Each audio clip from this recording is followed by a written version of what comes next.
Naga kabda. Ayya akam naga. Kama irta. Gaafi isin gaafachuu barbaade. Asitti osoo qo'achuu jiru. Herrega barattee jirta. Akka gaarii barsiisaadha yee. Akkasii.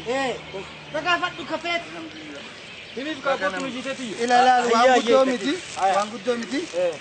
Kiiloomeetira gara meetiraatti deebisu. Kiiloomeetira gara meetiraatti deebisu. Kanan si dhibe. Isumaan na dhibeeti. Kutaa kan baratte sila. Saddeet barattamu. Rakkoon hin jiru ayyee. Amma si mul'isaa qalama yoo qaban. Ayyee. Naayima. Naayima. Waan goot. Kiiloomeetira. Meetira deebisu. Meetira deebisuudhaan ibidda bobeessi shiti ibidda seera. Ibidda. Ibidda. Ibidda. Maatii sii dhaba.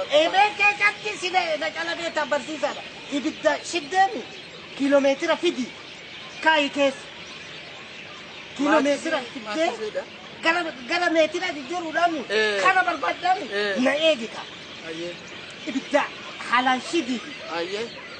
Wala kama dooshaan qabdaani. Ibidda eegashi akkaan shidee yoo booda maal godhe? Wanni gootu kiiloomeetira kana fiddee keessa ta'e. Ibidda keessa. Achoo. Haa diimatu dhaagaa si kaa'u. Haa diimatu.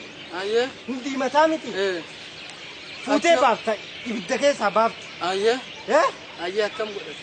Fuuteetumaan kaayoo inni diimatee keessaa gadi fuuteeti ibidda keessaa baafta. Madoo ishaanirra dhaabattee tumtee gara meetiraa jijjiiru hin baxxata inni nuuf hin baxxataa gara meetiraa jijjiiran hagana kanatti dhiba. Kana godha abbaa feetee gaafadha barsiisaadha. Galatoomaa barsiisa. Galatooma sillee homaa miti. Barsiisa. Barsiisa.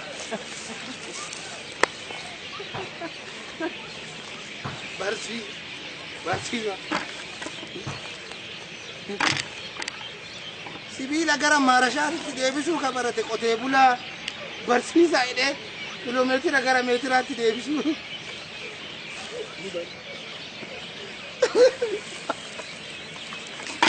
Wayii barsiisa. Ayyee boola. Naguma. Maaltu si mul'ate? Nama tokkotti achi haala waachii jiru dhige.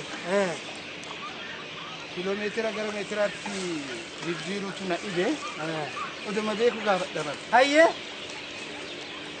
Naatti mii jedhee. Jennaan maal naan jedha? Ibidda fuudhi naan jedhu ibidda shidii. Ibiddi eega shiddee booda haa diimatu naan jedhu. Ayyee dheen. Bar wanta si gaafataa jiru herrega jennaan usi na dhageeffatu naan jedhu. Ayyee dheen. Haa diimatu jedhu. Haa diimatu jedhu. Kiiloomeetira fuudhi ibidda keessa kaayi naan jedhu. Ayyee jedheen. Foosaa dhugaatti moo? Kan dhugaati malee. Ayyee. Adiimatu. Ayyee kiiloomeetira kana baastee waati madoo ishee jala geessee lama dhoofte. Ofumaan meetira deebi'aa naan jedhu. Marree madoo ishee. Galatooma barsiisaa jee geggeessee kophaa fi maaltu na dhagahame.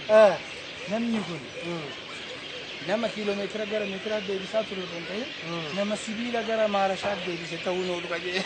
Akkasiin satta. Jireenya. Waan biyyi ayyaa. Ayyaa.